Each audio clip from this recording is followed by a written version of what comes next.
As you may know, Qing dynasty was the first dynasty of imperial China. Was the clothing like in Qing dynasty? Actually, the mainstream clothing back then was something called shen yi, which means wrapping the body deep within the clothes. It was basically a one-piece robe made of upper and lower garments. Last time we've learned that in Qing dynasty, shen yi was the mainstream clothing choice. Actually, there are two types of shen yi.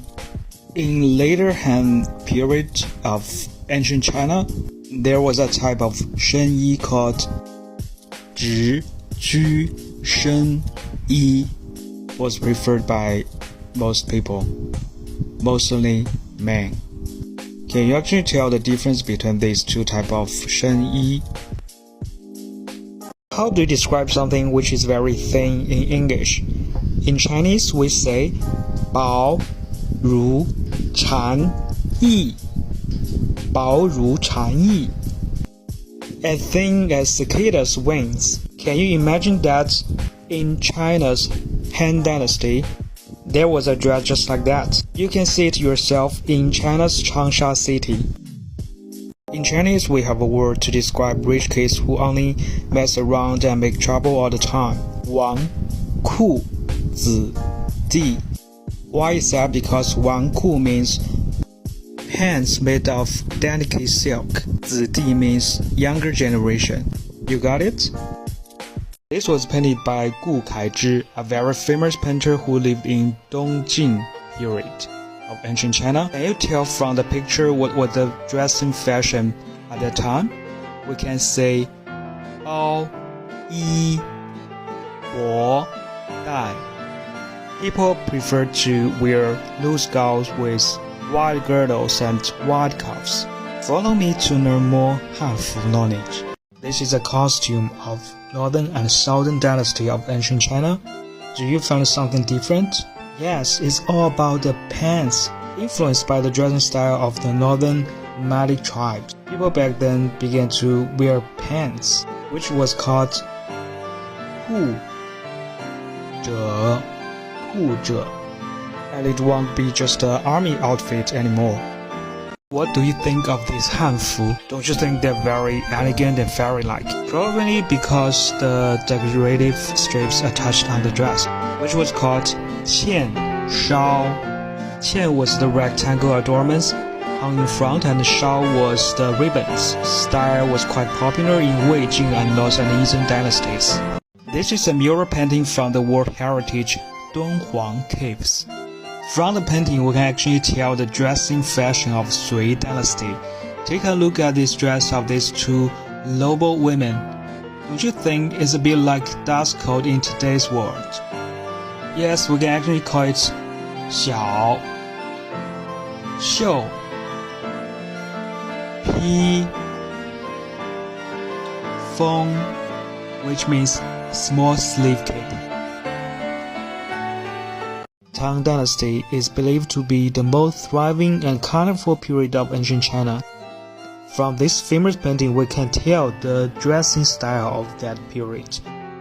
The court lady was wearing a 齐胸襦裙, a chest-high skirt, which was quite popular among influential officials of that time.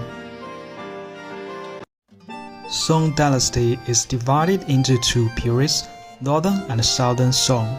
Generally speaking, the dressing style was relatively simple and elegant compared to that of Tang Dynasty. Despite of social status, there was a very popular dressing style back then, which is 立领对襟, which can be translated to a standing collar and parallel opening shirt. And how do you like the style? Yuan Dynasty was the first long Han dynasty to rule all of China proper. Hanfu of that time was influenced by Mongolian clothing, among which Yun, Jian became popular and adopted by Hanfu then and after. Let me show you some of the styles of 云间.